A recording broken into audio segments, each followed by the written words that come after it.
Pa ovo je izložba koja se zove Latela Volante, izlažimo trojica autora, mi smo jedna grupa koja se zove $1 Bill.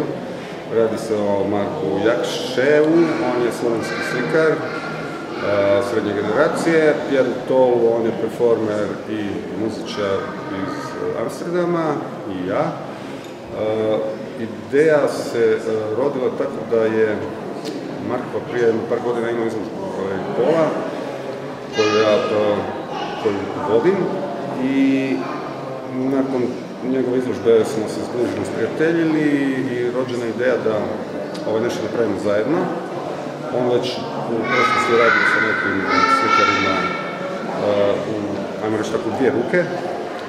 Može li se to reći u duetu? Pa to je više onako muzički termin, ali zašto ne?